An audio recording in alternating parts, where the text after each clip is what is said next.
Good afternoon. Welcome to the Infinity Fast Forward webinar series on this beautiful February day. I appreciate you all taking some time out to join us this afternoon. Our topic today, I think, is very important. We're going to discuss CVSA North American Standard Out of Service criteria for 2025. As I'm sure many of you know, each year members of the CVSA fill out ballots and they make some decisions based on criteria changes for out of service. So these are the uh, changes that have been put in place for 2025, and that's what we're going to speak about today. Before we get into the program, a couple of housekeeping things. Those of you that have joined the webinar are muted, so we can't hear you. So uh, if you want to pose a question or have a comment, you can use the chat box, which is available there in the tray in front of you. And also, if you're inclined, you can use the Q&A box, which will accomplish essentially the same thing.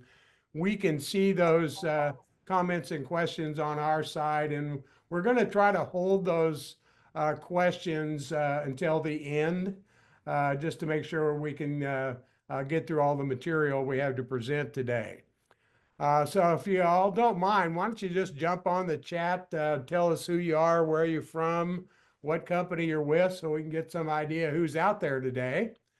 And while you're doing that, let me introduce Mark Ray. Those of you that join our webinars each month or a couple of times a month know Mark.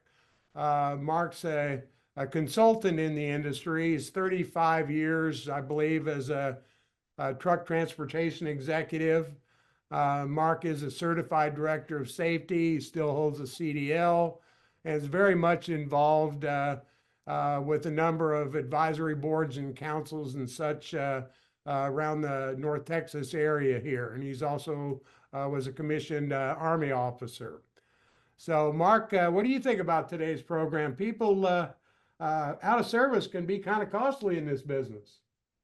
Out of service are three words that are very important to our industry, and there's a lot of misconceptions, misunderstandings, misinterpretations of what is out of service and the criteria behind that. And luckily today we've got a polished professional that's going to present that to us, Officer Murowski from Frisco, Texas, the home of the Dallas Cowboy practice facility, I believe. Isn't that right, Tom?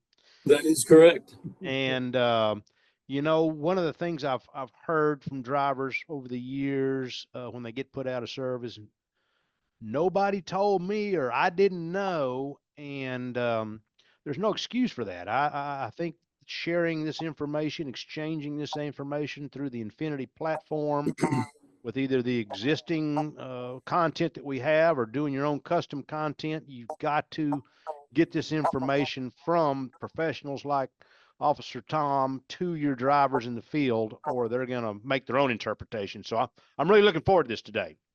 Yeah, me too, Mark. So without any further delay, and thank you all for chiming in on the chat. It's great to see some of our good customers there.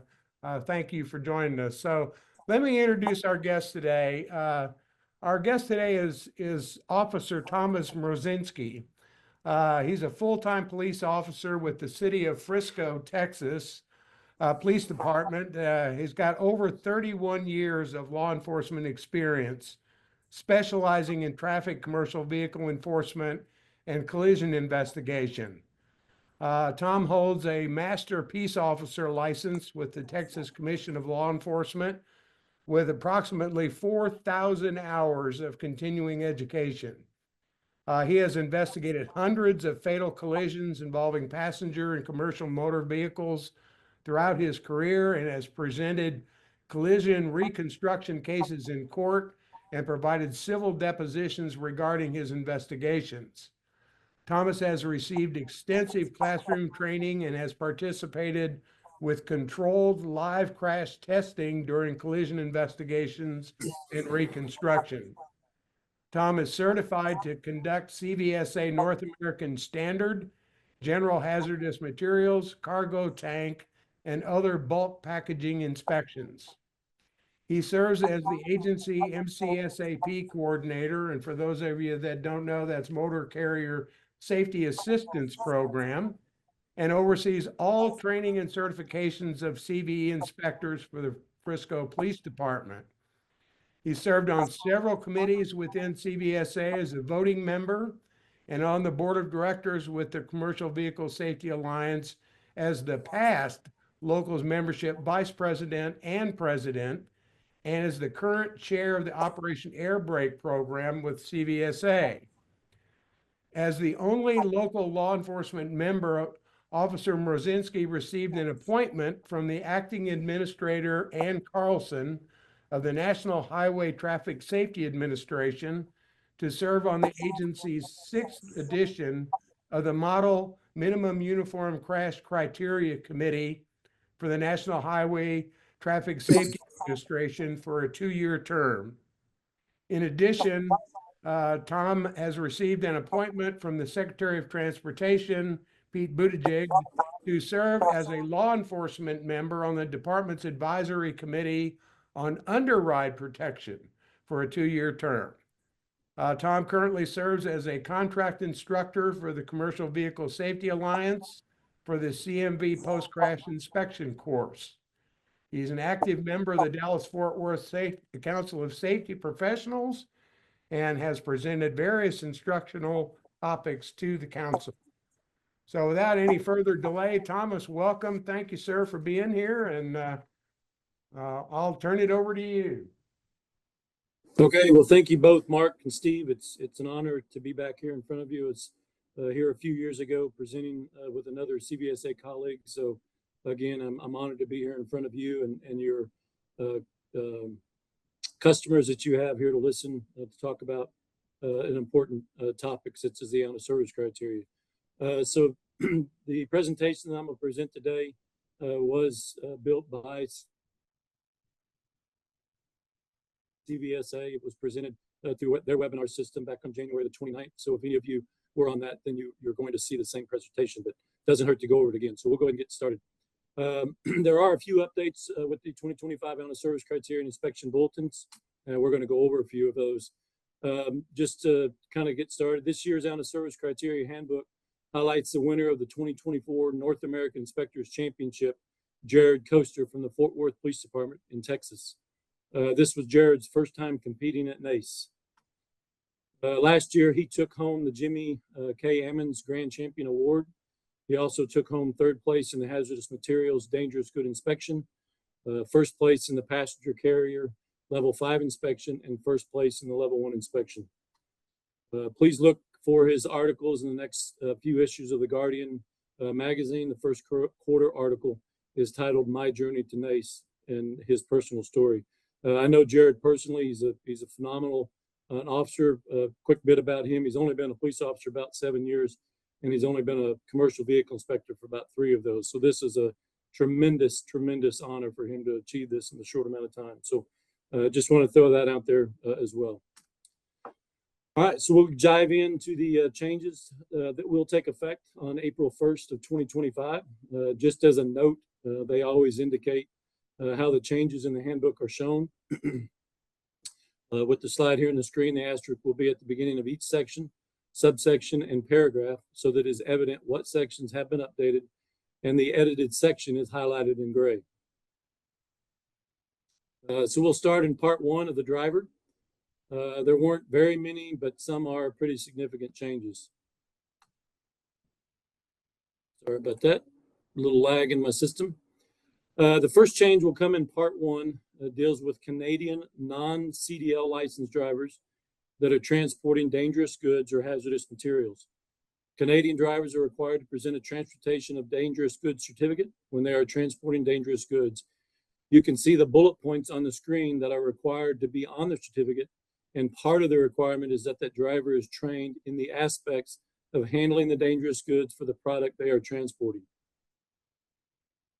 For example, this TDG certificate lists the classes of dangerous good that the driver is trained for. On the screen, we can see that the driver is trained in all TDG categories or classes. However, let's presume that only the box for Class 3 and Class 8 are checked. That would indicate that the driver is not permitted to transport any classes of dangerous goods other than Class 8 and 3. If a driver is transporting any class of materials other than Class 3 or 8, the driver would be placed out of service. The next change is to item 3B1 in regard to commercials learner's permits. The previous language simply required the CLP holder to be accompanied by a driver with a valid CDL. The Driver Traffic Enforcement Committee discussed a number of incidences where the CDL holder could possess a valid CDL but not be otherwise qualified to drive a CMV because they are prohibited in the Drug and Alcohol Clearinghouse or are medically disqualified. The intent of the CDL holder being the driver is to ensure a fully qualified driver is accompanying the CLP holder, so the language in red was added. But they must be legally authorized to operate the CMV if needed during the stop. FMCSA also updated 383.25 to reflect the same language. So, for example, if the CDL holder that is accompanying the CLP holder has a valid CDL, but they are prohibited in the Drug and Alcohol Clearinghouse, the CLP holder would be placed out of service since they are not accompanied by a CDL holder that is authorized to operate the commercial motor vehicle for that trip. And they list that example there by putting this information within the criteria. Let's go back to the transportation dangerous goods for a second. We previously discussed that if a TDG certificate lists the dangerous good classes, the driver is only permitted to transport the classes that are listed on the certificate. We already discussed that for non-CDL holders in section 2.B, but the same language was added to item 3C for Canadian CDL holders as well. So all it does is put the same language in the non-CDL and CDL section. Again, this is for Canadian drivers only. Now let's take a minute to cover a pretty significant change to the medical certification section of the out of service criteria in item B4. The Driver Traffic Enforcement Committee discussed the fact that the current out of service criteria places a passenger carrying driver out of service the first time they are inspected without a valid medical certificate, but property carrying drivers are required to have a second offense before being placed out of service. The committee agreed that failing to have a valid medical examination poses an imminent hazard when health conditions are not properly identified, so logically the driver should be placed out of service on the first offense, regardless of whether they operate in a passenger or property carrying vehicle. Based on that, the committee voted to remove B4 that required a subsequent offense and added property carrying to B3. And that's notated with the red information being removed. So one strike and you're out. Yes, sir. So now a driver that does not possess a physical or electronic copy of their medical certificate and their medical certification is not on file with the state will be placed out of service on the first offense. The committee also discussed the fact that many drivers, especially those without CDLs, may have a medical certificate but simply failed to carry it with them that day. It is not the intent of the committee to place drivers out of service that are medically certified but simply forgot their card at home. Based upon that, the committee updated Operational Policy 15 to allow a driver an opportunity to have a copy of their medical certificate emailed or delivered to the scene during the inspection. This updated policy asks when a driver should be placed out of service for failing to have proof of their medical certification. The answer is that the driver should only be placed out of service if they cannot provide proof of their medical certification before the completion of the inspection. This allows the driver the opportunity to contact their carrier or someone at home to send them a copy to avoid being placed out of service as long as they receive it before the conclusion of the inspection. To be clear, this policy is only referring to whether the driver should be placed out of service. The policy is not intended to tell inspectors whether a violation should be documented if the driver was not in possession of the medical certificate at the time of inspection. So just to clarify, in a case where like a FedEx or a UPS truck, for example, non-CDL holder, in some cases, we're talking about our delivery folks, would be required a medical card. If they simply forgot it and they can get it before the inspection is over to the inspector, we could still list the violation for not having it, but they would not be placed out of service. And that's pretty clear guidance to us there in Ops Policy 15. All right, that's the end of part 1. We'll go into part 2. This is going to cover our vehicle section.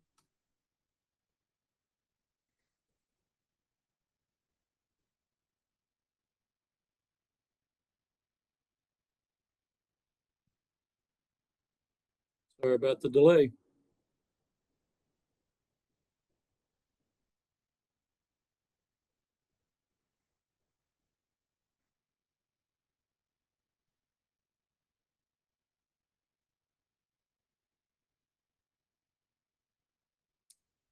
Okay, so the first update in this policy section of part 2, Vehicle Committee agreed to update the policy related to when 20% of the brakes in a combination cannot be inspected, and the inspection can still be considered a level 1 inspection and eligible for a CVSA decal. The policy did read, if more than 20% of pushrod travel on exposed pushrods cannot be measured, then a CVSA decal should not be applied. It now reads, sorry about that. Sorry, my computer's having a little delay on us, folks. I apologize.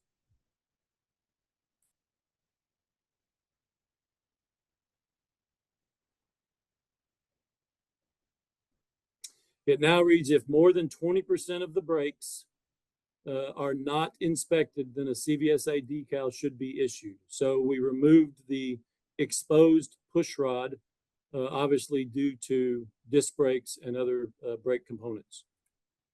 This allows for this policy to be used regardless of what type of brakes are being inspected. The old policy was restricted to air brakes with exposed pushrods to measure. And there's a couple examples up there on the screen of what we're talking about, that our exposed pushrods would not be there. Next, we have a change that affected 2 areas in the brake section. The Vehicle Committee discussed a situation where a combination is declared out of service for inoperative brakes due to an electrical line that is disconnected, like you see in this picture, or a service glad hand hose that is disconnected from the trailer. Historically, violations were documented for each individual inoperative brake on the trailer, and the issue request received was to treat this situation the same as a disconnected pigtail for lamps on the rear of the trailer. The First Amendment for an electric brake trailer with the unplugged electrical cord was added to the 20% brake section for hydraulic and electrical brakes, indicating that this situation be treated the same as an unplugged electrical connection for trailer lamps and be recorded as one out of service violation only, rather than one violation for each brake and an additional out of service violation. A note was also added to remind inspectors to reconnect the electrical cord and inspect the brakes to ensure they are operational. There was a second note as well, reminding inspectors that in the case of the electrical cord, to also go to lighting devices when an electrical cord is unplugged to ensure they document the lighting violations as well. So in this case, the unplugged electrical cord would result in 2 different out of service conditions, one for brakes and one for lighting. The Second Amendment was in the air brake section for the disconnected service glad hand that would also result in all brakes on the trailer being inoperative. This will also be treated the same as the unplugged electrical connection for trailer lamps and be recorded as one out of service violation rather than one violation for each brake. Again, in this instance, once the connection is reestablished, the brakes will be inspected, and if additional violations are found in the brakes at that time, for example, brake out of adjustment, contaminated brakes, etc., those violations will be recorded, and if applicable, an additional out of service condition may be noted. The next update related to kinked or crimped airlines like the ones you see here on the slide. The issue of how crimped or kinked an airline needs to be to restrict airflow has come up several times in the past. Interpretation at roadside can be from it's good until the brake doesn't function to anything less than its full diameter is restricted. Due to this varying degree of interpretation, the out of service is not being applied uniformity. Brake manufacturers, members of TMC and SAE have been consulted on this issue through the vehicle committee several times, and it has always remained an unsolved issue. Maintenance documents produced during these discussions indicated that anything less than 65% of the diameter should be replaced. However, the brake manufacturers emphasized that this measurement is a maintenance standard and does not necessarily reflect an imminent hazard. They also indicated that depending on the location of the airline, the severity of the air restriction can vary. It was also discussed that there were some brake line fittings that will result in the inside diameter of the airline being decreased by up to 40% when the fitting is installed, and that is perfectly acceptable. They further indicated that a crimped airline will likely affect the release of the brake more than the actual application. Through discussion, it was clarified that even though a hose may be found with a kink or crimp in it, that does not necessarily mean that it is an imminent hazard and out of service. So through the Operation Air Brake Program and the Vehicle Committee, we both agreed to remove the out of service condition from the criteria. It can still be documented as a violation under 393.45 in the US or NSC Standard 11B in Canada, which will require the airline to be replaced before next dispatch, as both the US regulations and NSC standard reference kinked, crimped airlines. However, the criteria will only reflect damage by heat or broken airlines, as indicated here. So this was a pretty significant change for us, and it has been discussed both in the Operation Air Brake and Vehicle Committee for quite some time now. The new section was added based upon a situation that came in on an issue request that indicated that a truck tractor semi-trailer combination that was in a collision had a rubber hose labeled fuel emissions fluid with brass end fittings to supply a brake chamber. This hose had failed, which caused the tractor to lose air pressure. Brake manufacturers agreed that the use of hoses not intended for air brake use should not be used, and suggested wording for the out of service criteria, which was approved by the Vehicle Committee, indicating that if a hose is labeled for a different application other than air brakes, it is out of service. This does not mean that all lines used for air brakes must have markings on them. So I'll just kind of reiterate that this was a big point of discussion as well. We're not saying that every line that you put on there has to be marked. However, if it's used within the air brake system and it's marked for other use than air brake, then it will constitute out of service. The same amendment was made to the hydraulic brake section, as the theory would be the same for those hoses and lines. So same wording was placed within that section. Next change, the Vehicle Committee and Operation Air Brake Program discussed a concern from an out of service language related to the trailer supply valve when its requirement to shut off the air supply before 20 psi. The guidance in the bulletin and the out of service indicated that if the primary or secondary system went below 20 psi, the vehicle was out of service, as indicated in the picture. You have the primary at 10 psi and the secondary at 60 psi, so that would have been out of service. A new truck was tested and had a dual circuit air brake system, which all current air brake systems have, and one system closed below 20 psi while the other system closed and stayed above 20 psi. The brake manufacturers and FMCSA provided information that the 20 to 45 psi requirement in the FMCSRs and the NSC standard 11B was based on the single circuit brake system prior to the requirements for a dual circuit air brake system in FMVSS 121. Due to the dual circuit brake system, one system can go below 20 psi as long as the other system stays above 20. it was determined that the out of service criteria should be amended to reflect both systems needing to be below 20 PSI before the vehicle is declared out of service. So now the truck on the left does not indicate an out of service condition because one system is still above 20 PSI, but the vehicle on the right would be out of service because the gauge indicates both the primary and secondary systems are below 20 PSI, which is out of service. So that change was made. In addition to that, the inspection bulletin 2010-01 was also updated to reflect the same language. The next update was simply to change in reference to the hydraulic brake system inspection bulletin. It was updated to the new title of hydraulic electric surge brake system and light duty trailer inspection procedure. As a reminder, this title was changed based upon the addition of the light duty trailer hitch information for mismatched ball hitches that was modified in April of 2024. If you missed it or require more details on those updates, you can go in to the CVSA Learning and go through the inspector focus titled Ball Hitches Inspector Bulletin 20-1204 found on the Vehicle Inspections dashboard. The next update was a minor update and only applies to the US. So our Canadian folks can take a break on this one. It is related to a note added to the violation reference for 392.9A2 in relation to the securement of vehicle components and dunnage.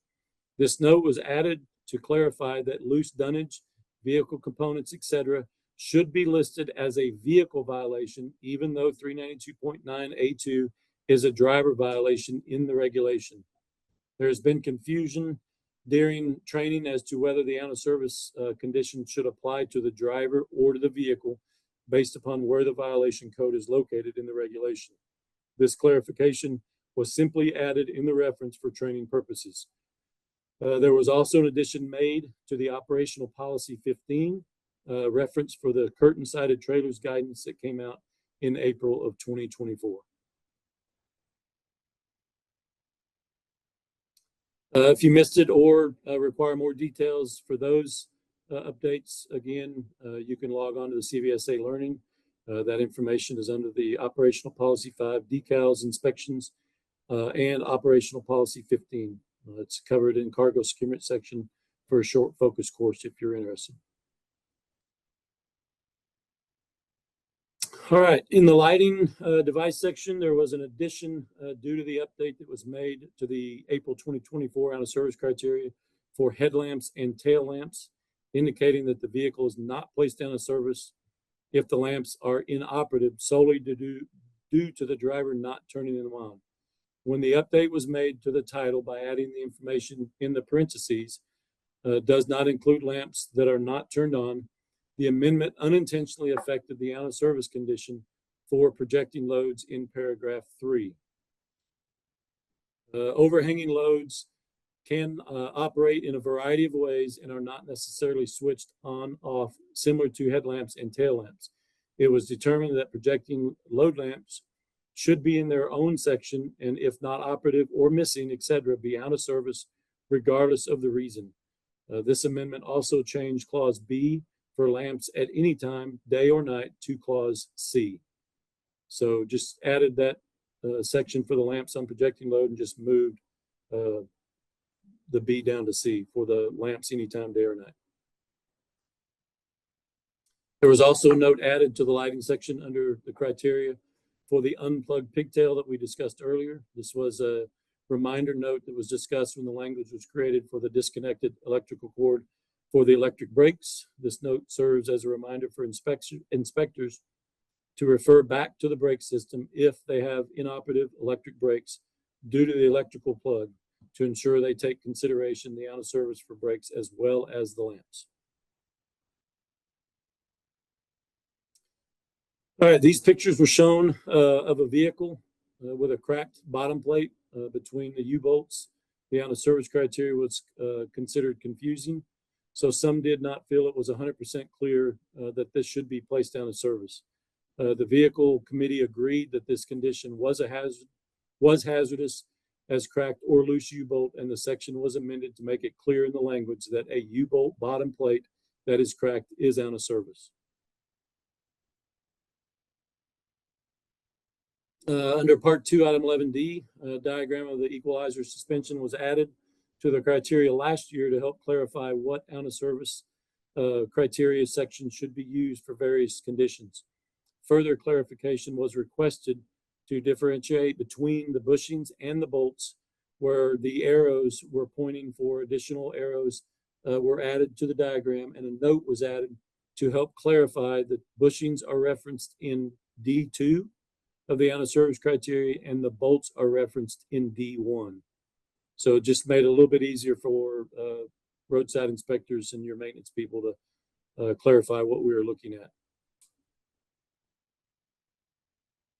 The next amendment to the out of service criteria in reference to an issue that was submitted and discussed to add a note to the out of service criteria in both the steering tires and all other tires section. This issue had been dealt with before in 2014, indicating that rubber mud flaps contacting the tires should not be out of service, but no action was taken in the out of service criteria. Further discussion was around mud flaps that are harder compound or may potentially have brackets, and should they be included if the bracket and or harder plastic compound mud flaps are contacting the tire. The language was developed to only include the exemption for rubber mud flaps contacting the tire, as you can see in those pictures. So if it's got a frame around it or if it's a rigid, harder plastic, then no. If it's in contact, then we're going to consider that out. But if it's simply a rubber mud flap, then we're not. And that was included both in the steer and all other tire section. Although the note was added, the steering axle tire section, the bulk of these situations will be referenced under 12B5. This situation is commonly found roadside where the mud flap has tucked up under the top of the tire. In this case, the note prevents this condition from being placed out of service, as you can see an example there in the picture. The next amendment is related to an update from last year. A new criterion was put into the tire section for automatic tire inflation systems, or ATIS, with leaks in the tread area. A new section was added indicating that if there is a leak in the tread area of a tire equipped with ATIS, but it wasn't significant enough to reduce the tire inflation pressure, and the ATIS was keeping up with the leak, the tire was not out of service. The new wording inadvertently eliminated out of service conditions for leaks in the sidewall on tires equipped with ATIS because it was not specifically addressed. So to ensure the sidewall leaks are treated differently than the tread area leaks, 12B1 was amended to specifically address tires not equipped with ATIS that have leaks in the tread area. 12B2 was left the same, addressing a tire that is equipped with an automatic tire inflation system that has a leak in the tread area. And then 12B3 was added to address leaks in the tire sidewall, regardless of whether the tire is equipped with an ATIS or not. Any tire with a leak in the sidewall is going to be out of service. So Tom, just help clarify. Excuse me, is there any criteria for a qualified tire inflation system? I don't think that was discussed, Mark, during any of the meetings that I was in. It's going to be something pretty standard that's installed more than likely from your original OEM systems. I don't recall it being specifically discussed though for any additional add-ons. All right, there was some changes, really just to clean up some language. So we're going to cover some changes in the tire section related to radial and bias tires. This amendment to the criteria was more housekeeping than anything. The tire criteria has always had two different out of service sections for biased ply and radial ply tires. However, the criteria is the same.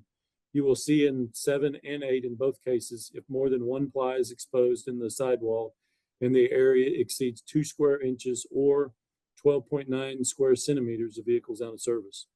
Also in the dual tire section, although worded differently, the result is the same for bias and radial tires.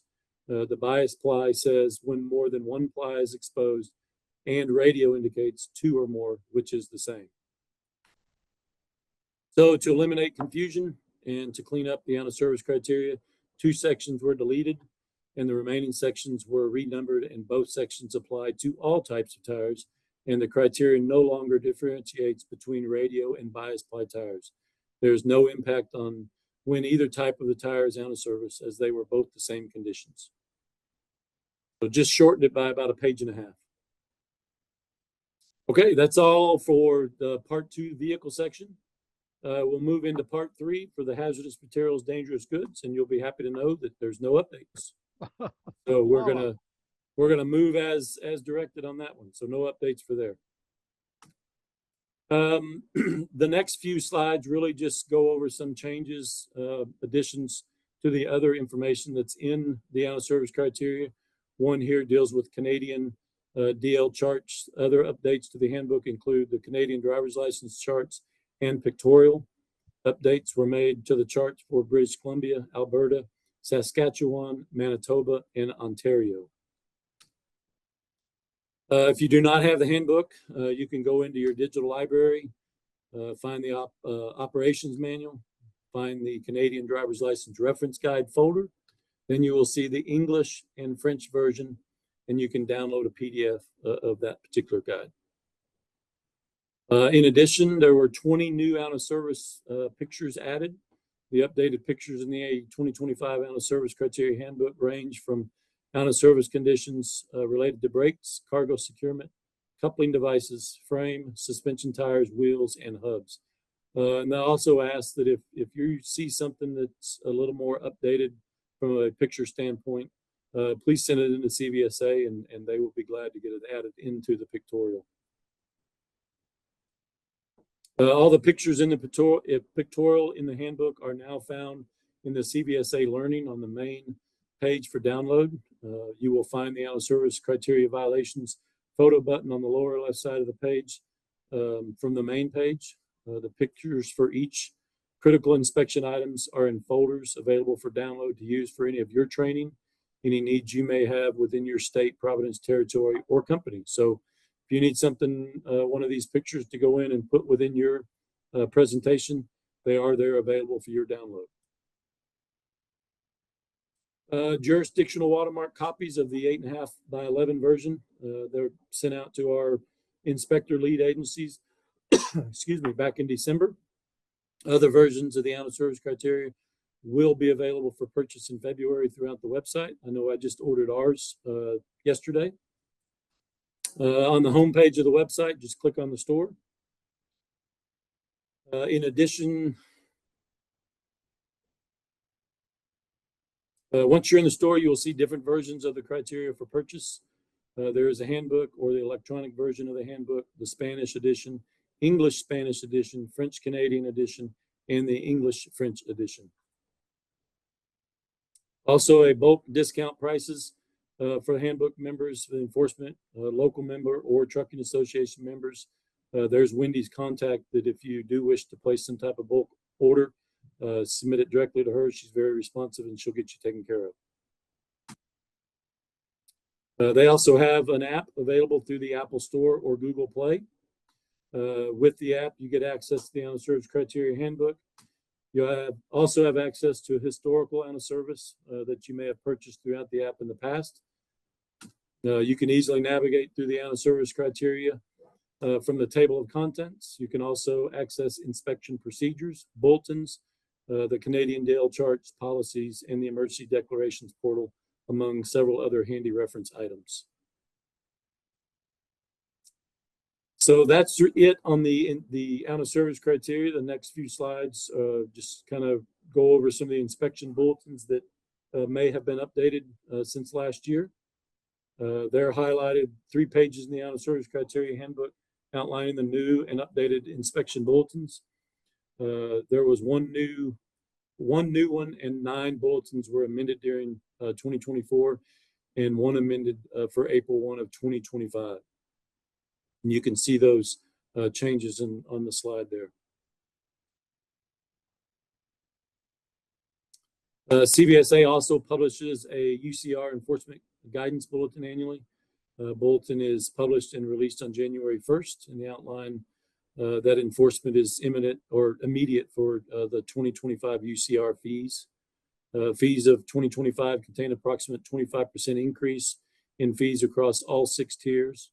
The bulletin was also updated to contain a note that indicates if a state does not have a supporting regulation, 392.2 charge can be cited to an interstate carrier that may need UCR fees in another state. There is an inspector focus catalog on the vehicle inspections dashboard of the CVSA Learning tab in your member portal if you want to go in and use any of that information. Remember, the combined inspection bulletin PDF is also available for download in the operations manual, as we previously discussed. The new version will be posted on April 1st of 2025 when the updated 2015-04 enforcement of medical examiner certificate integration with the commercial driver's license is posted, reflecting the new medical card information. So be sure to download that in April.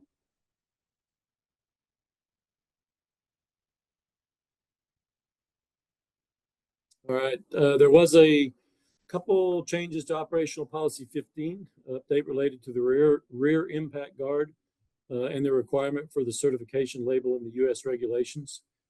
During the fall conference, it was announced that CVSA had received a denial letter from FMCSA to their petition requesting the removal for the requirement for a certification label on a rear impact guard from the FMCSR. Due to the denial letter, the board voted to remove this guidance from operational policy 15, which would potentially result in violations being cited for a missing or illegible label. However, the removal was postponed until October 15 to allow time for CVSA and other associations to have a meeting with FMCSA.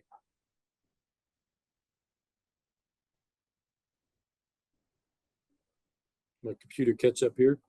As a result of that meeting in December, FMCSA posted this regulatory guidance indicating that an illegible, incomplete, or missing rear impact guard certification label is not a violation.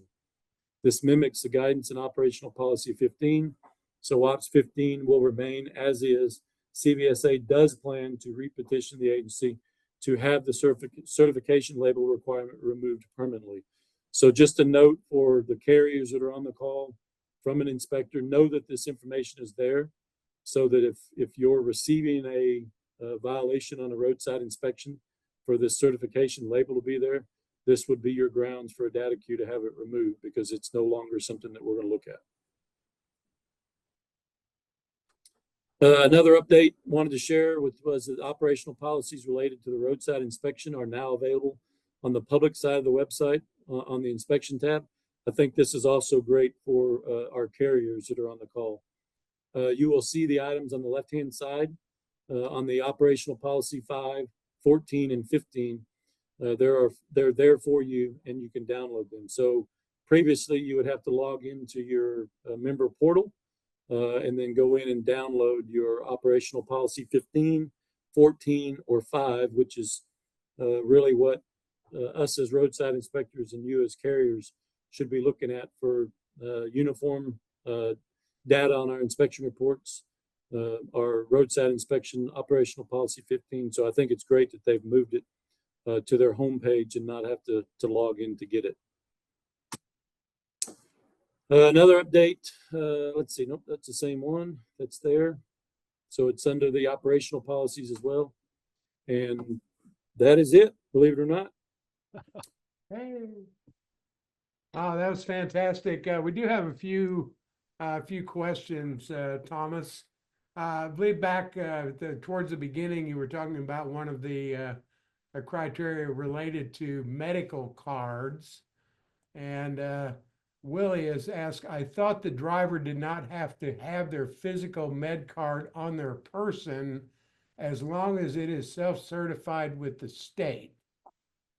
Can you comment on that? Sure, that is partly true. If you are one of the states that currently attaches that medical certificate to your CDL, your state issued CDL, and we can view that within the CDL system, no, you do not have to have it. I would recommend for the time being that you still carry that just in case. There are still states that do not require or do not attach that medical certificate. I believe that will go into effect sometime in 2026, mandating that all states do that. That is for the CDL holders. For non-CDL holders, remember, if you're required a medical card, you still need to have that because we have no way to look that up electronically. Okay. Here's another question from Charles. It says, for the combination connections, if disconnected, would the truck or trailer be placed out of service or both? So that the out of service condition would only apply to your trailer, as long as there's not another out of service condition for the tractor. So in the example, whether it's an electrical pigtail or the service side glad hand, yes, that out of service condition would apply only to your trailer. Again, unless there's something that is out of service for the tractor as well. Okay. Question here from Shane. He's asking, will these changes be reflected in Standard 13, Schedule 1? I don't know what that means. So. And you got me on that one. I'm assuming, since you referenced standard, that's possibly a Canadian standard. And to be honest, I don't know that answer. Everything that we've discussed here will go into effect April 1st of 2025, and that will be for North America, so Canada would be included, but I don't know the specific answer for Standard 13. Okay, very good. Any other questions while we got a couple of minutes here? One thing I wanted to throw out is obviously we've been talking to, Shane is responding, NSC is a Canadian standard. So that clarified that. You know, when we talk about out of service, and it's obviously a costly issue for companies, whether it's a driver or the truck being put out of service, that it's still important to train your employees to understand what the violations are that can put them out of service. Obviously, that's a big part of what we do here at the Infinity Workforce Solutions. So I'm going to pop a little poll up here. If you're interested in getting a demo of what our system is and how it might be able to assist in that, we'd love to have a chance to talk to you. And also, for those of you out there that are certified directors of safety under the NATME program, please let us know if you need a certificate of attendance, and we'll provide that for you so you can make claim of your recertification points. So if there are not any other questions, Mark, did you have any final comments? Anything Yeah, you want to throw in? just one quick clarification. The pictures that are on the system and in the bulletins, those can be downloaded. Is there any approval requirements, or could those be used for custom content for the carriers? So they can be used for custom content. Obviously, you have to be a member to get into the member portal to get them. But yes, they can be used for custom content within their organization. Okay, thank you. I certainly would suggest that would be a pretty good support document for some custom content. The only other thing is I'd like everybody to send out a thank you to Officer Mroisky for all he's done for our industry. We're very proud of the collaboration with industry and enforcement in the state of Texas, as well as other states. But this is a clear example of the industry saying, here's the rules, guys and gals, and it's your responsibility to educate your driving staff. But we really do appreciate your outreach and networking and efforts to get us up to date on everything. Well, you're welcome. Again, just like I mentioned in the beginning, it's an honor to be here in front of you and your group. And, you know, thank you to all the carriers down here, mechanics, shop personnel, owners, operators, whatever level you are within your organization. Thank you for being here. It definitely says that you're committed to safety, as we all are. And as Mark said, you know, we're fortunate here in Texas. We have a very, very outstanding working relationship with our industry folks here. And look for every opportunity to collaborate with them and stand right alongside them to make our road safer. So again, thank you for having me. Thank you for the questions. They have my contact information. Should anybody need to get a hold of me, feel free to reach out. I'll be glad to help in any way I can. Very good. Thomas, thank you, sir. Appreciate you very much. It was great information. Those of you that are still logged in, we'll be sending out a link via email with a link to the replay. So if you didn't get it all the first time, you can rewatch it. You can share it with your associates there if some of you didn't get a chance to join the webinar live. So having said that, Thomas, thank you again for great information. Thanks to everybody for joining our webinar today, and we'll look forward to having you on a program again in the future.